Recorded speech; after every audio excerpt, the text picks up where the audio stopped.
shugabanninmu ba mu da haɗin kai, kowa yana bin yona ya ga cewa ya karye ka. But mulki daga Allah ne, ba mun yi imani cewa abin da ke addaban mu ko mu haɗa kai mu tsira tare ko kuma mu fada masifa tare.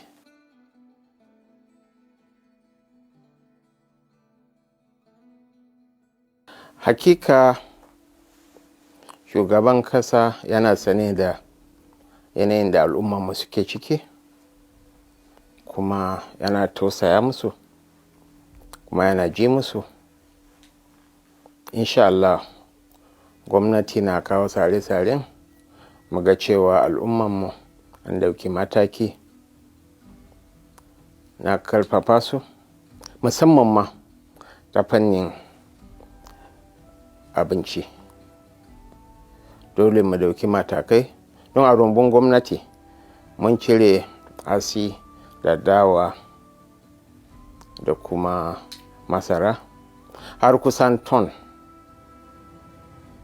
42,000 don mu tallafa wa al'ummarmu.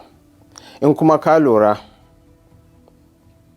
don abubuwan da ke faruwa, an kara minimum wage, albashi mafi ranta daga 30,000 zuwa 70,000. Bugu da kari akwai gadauniyar taimakawa bangaren noma, wato agricultural development fund, inda aka ware biliyon 100 don a tallafa wa manoma, miliyon 5. Kamar a Jigawa mun noma alkama kusan hektar 65,000, kuma insha Allahu za a yi noman rani daga Sokoto har zuwa Borno. Abin da ke addaban mu shine rashin zaman lafiya, kuma insha Allah gwamnati na dokan matakan gaggawa a ga cewa an samu cikakken zaman lafiya, musamman ma a arewa maso yamma.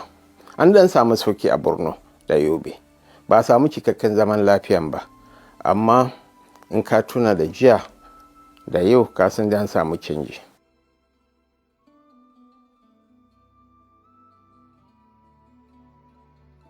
Hakika akwai damuwa a kasan, kuma an samu zanga-zangan ta yi sanani a arewacin Najeriya. Amma gaskiyan abun, zanga-zangar akwai wayanda suka shigo wanda bai cancanta su yi hijacking zanga-zangar ba, don akwai manufarsu a boye da ni da kai ba mu sani ba.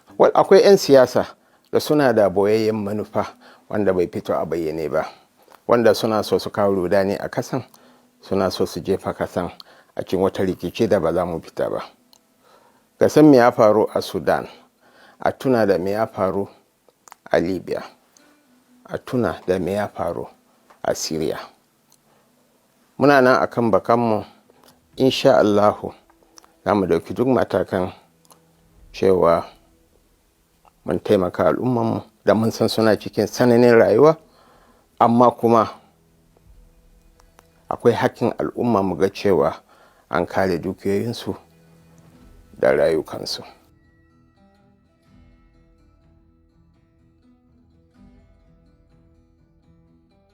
Wannan maganan siyasa ce kawai. In za mu yi zance ta fi sabilillah, ai ministoci su 46 ne, 24 daga arewa ne.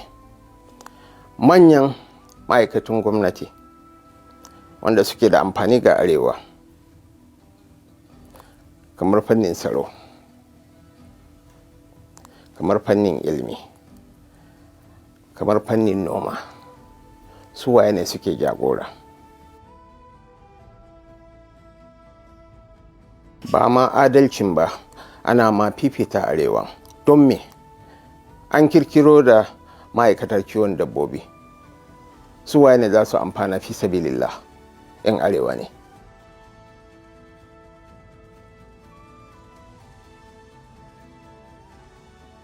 kaga abun godewa Allah ne, abun godewa shi shugaban kasan ne. Kaga kungiyar kula da yankin arewa maso yamma, North West Development Commission, shi ya rattaba hannu, kuma insha Allah batun sukunar da al'ummanmu muna kan bakanmu. Ya riga ya ba da umarni, an saka mana da biliyon 51, an fara aiki a Kaduna, a inda bumabuman sojojin na ya shafa tudun biri, kuma insha Allah duk inda ya cancanta mu taimaka za mu taimaka. Kuma nan ba da daidaiwa ba insha Allah zan je Sokoto in kaddamar da wannan shirin. Za mu je Zamfara, za mu je Katsina, Niger, Benue da Kebbi. Insha Allah mutane kawar miliyan 7 ne mu ga cewa mun samu musu tallafi a tafiyan farko. Na imani cikin shekara 2, kar in yi karya in ce maka shekara 1 ka zo ka sake tuntuba na ka ce to me ake ciki. But muna da niyya ta alheri. Wannan dan talikin yana da niyya ya taimakawa arewa, amma in siyasa ne suke so su rikitar da komai.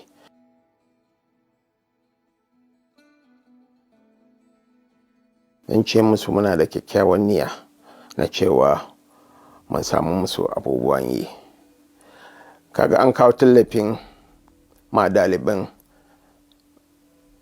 universities namu, kuma wannan ba wai sai ka san wani ba, kowane ɗan Najeriya yana da haƙƙi ya je ya samu tallafi ya biya kuɗin makarantar shi.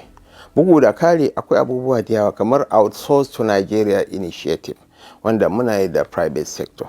Akwai wata 'yar Kano, ita ce jagoranmu, muna aiki da ita, kuma insha Allahu za mu samar wa 'ya'yanmu aiki a arewa nan ba da daidaiwa ba. Mun san me suke ciki, muna jingina musu.